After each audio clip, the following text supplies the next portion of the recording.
Moi, je dirais non. Je dirais qu'on recrute sur des compétences et non par de la cooptation. Alors le piston en lui-même, non. Il n'y a pas de recrutement pour faire plaisir, mais bien évidemment, il y a des interventions, des réseaux qui se font au gré des collectivités. Et on fait, c'est bien souvent, il y avait même un article récemment dans la presse qui signalait qu'on fait bien souvent plus confiance à quelqu'un qu'on connaît que quelqu'un qu'on ne connaît pas.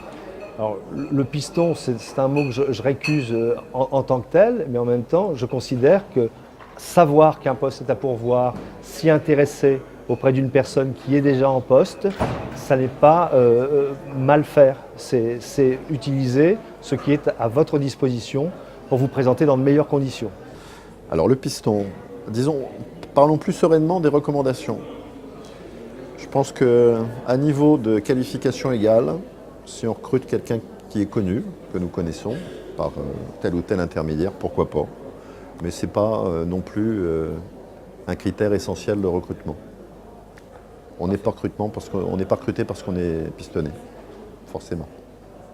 Je ne dirais pas que le piston fonctionne bien, parce que ce n'est pas un mode de fonctionnement de la fonction publique. La fonction publique recrute soit par concours, soit sur des candidatures étayées par des CV. Dans tous les milieux, on sait qu'il peut y avoir, à un moment donné, effectivement, une priorité donnée à un agent parce qu'il est soit recommandé par un collègue, soit qu'il est recommandé par quelqu'un sur place. Est-ce que la notion de réseau peut être attachée à la notion de piston? C'est une chose. Le réseau fonctionne, ça c'est certain. C'est-à-dire que le réseau, soit des gens sur place, soit des collègues. Et puis il y a un réseau qui fonctionne bien, c'est celui du rapprochement de fonctionnaires. C'est-à-dire qu'on va peut-être donner priorité à un fonctionnaire qui est un rapprochement de conjoint, mais l'essentiel c'est qu'il faut qu'il ait les compétences qui soient adaptées au poste. Quels que soient les modes de recrutement, si vous n'avez pas les compétences, le piston ne marchera pas.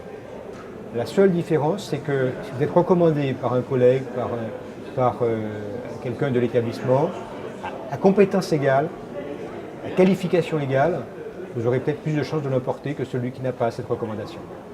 À l'INRIA, nous sommes un établissement public et chez nous, les seuls critères que nous retenons, c'est les critères de compétence.